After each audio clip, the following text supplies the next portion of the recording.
Hi, Tamika here, and I'm so thankful that you have come to my page because today we are talking about the Niyamas. I previously recorded a video called About the Yamas, and these two videos were really recorded because we had a group of folks who were in self-study for a dedicated period of time and wanted to apply those principles to their lives.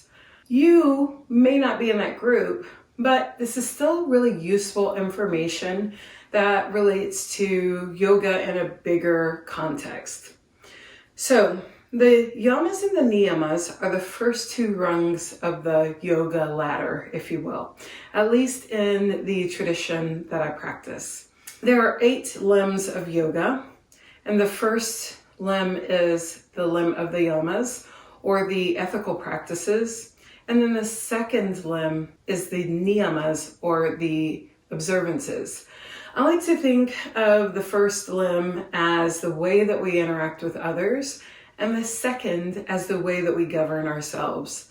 But the truth is that we can actually apply those principles across the board. It doesn't have to be only with other people. So for example, you might be familiar with the concept of ahimsa, or non-harming. And obviously there are ways that we can harm ourselves at any given time. So even though that is an ethical practice, practicing that for ourselves helps us practice that with others and all sentient beings. Now the niyamas are the observances. And these observances are 5, just as the yamas were.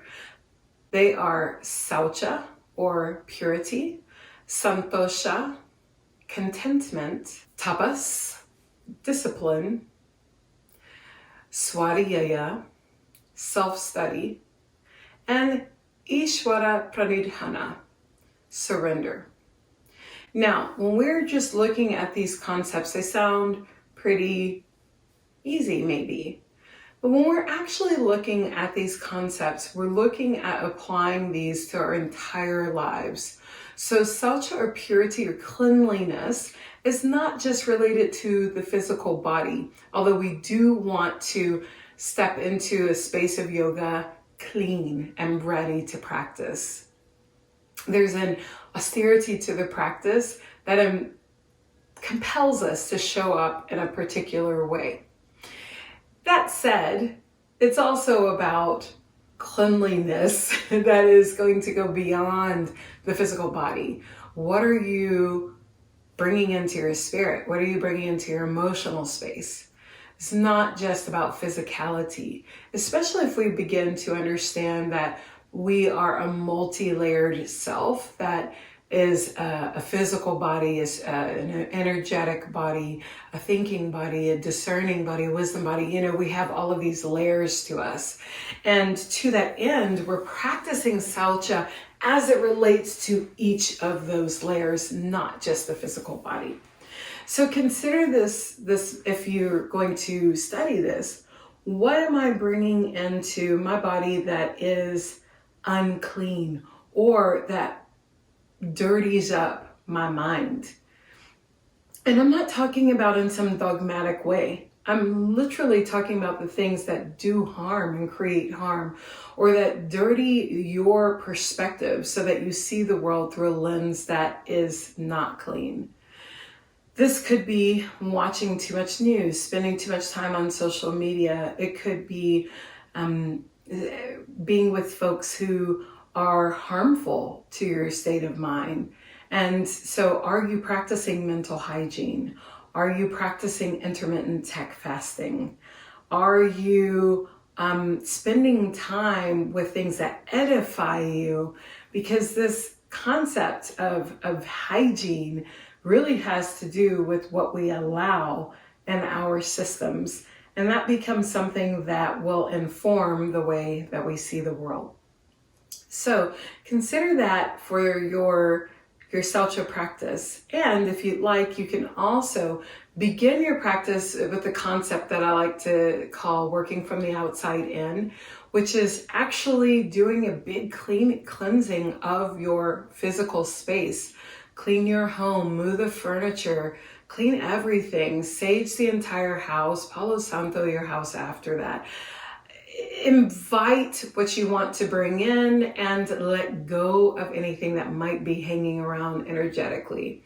Then you can begin to see what you want to do for your body, for your soul, for your emotions, for all of those other things as well. Now, when it comes to santosha, it's a little more complicated because when we think about contentment, we know that we're in the work of betterment or maturation or attunement. So if we're in the work of attunement, how can we attune and also be content? So one of the things that I love that Jagannath Karath suggests in his interpretation of the Yoga Sutras is to consider each moment as its own complete moment. So in order to practice contentment, there's also a practice of radical presence and being okay with what is in this moment, not lamenting what isn't available and not romanticizing what was the past, which we know also causes anxiety and fear. So one of the things that I always say is you can't be in anxiety and fear and the present moment all at the same time, because those moments, those emotions and feelings are correlated to past or future thinking. So practicing radical presence then helps to come into contentment. Another way to practice contentment is to acknowledge what you sense in the body and how you feel after your practice. So that moment after you come out of a long restorative pose, or that moment after you come out of Shavasana, when you've allowed for your practice to integrate, how do you feel? That is not only radical presence, but it's also contentment. It's embodied santosha. Now, when we look at tapas, it is very easy to get into the habit of Western thinking or capitalistic thinking. And that's not to say, I'm not trying to go there with don't do this or don't do that. But what I am trying to say is that it means discipline. And we've attached a lot of meaning to discipline to look like going to the gym 5 days a week, or practicing of this or practicing of that. With tapas, we're using the fire of our practice in order to burn off the karmas or the crap of the day. And we're doing it in a very disciplined way. We're doing it with consistency. And that consistency doesn't have to be asana. So I think one of the problems is that what we've done is we've commingled discipline with working out. But the truth is that you don't have to lift a single finger to practice yoga. You could have a very disciplined meditation practice and you are practicing yoga every day. You could have a daily practice of breath work and you are practicing yoga every day. Or perhaps you practice ahimsa according to your understanding, and that's also practicing yoga every day. So part of the problem is dismantling this wrong perception that tapas or discipline looks like working out or getting on your mat. In fact, it's getting on your mental or your metaphysical mat and really coming into the practice of self-study on a daily basis. Which leads me to Suturaya, which is self-study. And there are some thought leaders that I really appreciate who refer to the practice of yoga in general as a practice of self-study. And when we really think about what yoga is, we're stepping into an opportunity to get to know oneself better. So it seems like it's actually just all about self-study. And if we're not doing that, if we're not taking time to reflect, if we're not taking time to acknowledge how something feels in the body or how something sits in the mind or in the spirit, are we actually doing yoga? It doesn't really matter if you can pancake, get your split, or go upside down. None of that matters if there's no reflection on the process of what got you there. Also, without that moment for breath and for meditation, what is the practice really and why are you doing it? A great self-study question is, why am I doing this? What is my motivation? And maybe your answer is something like, well, when I do yoga, I seem to be nicer. Okay, what's that actually about? So really getting deeper with your questions will lead to more profound answers.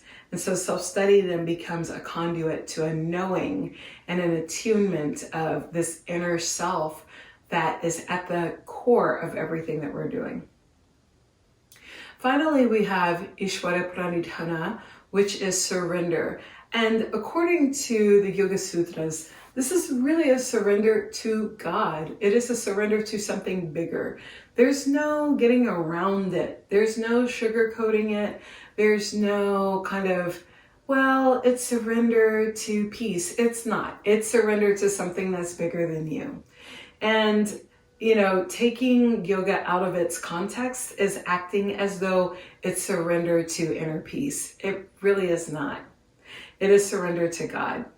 And when we are in that act of surrender to God, the divine spirit, the great mystery, anything that you, whatever's your language for God, that surrender to something that is bigger than you becomes a path to Samadhi, which is this consummate union, this acknowledgement that we are a part of higher consciousness. We are all related. We are all together.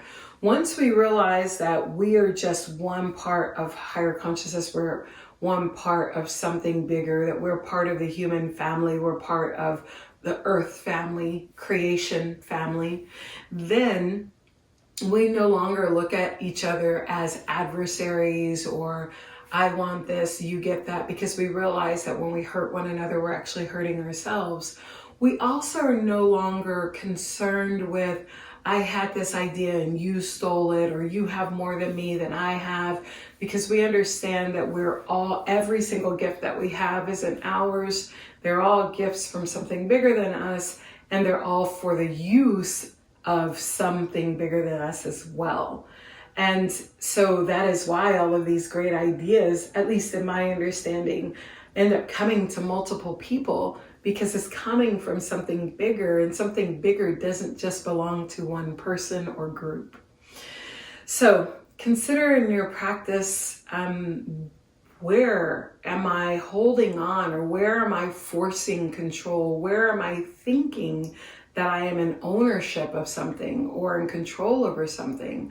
And how am I getting in my own way of being a part of the bigger picture and being greater than my current experience, because I am limiting myself by thinking that I am in control, or it's all for me, or all for my family, or all for this moment, when in fact it's actually it being whatever you're doing in life is actually a part of a bigger picture, which means that whatever you truly, truly want is actually correlated to something that God, that the universe, that great spirit, the divine mystery wants to, that whatever is in you that you want to bring forth is a part of your purpose.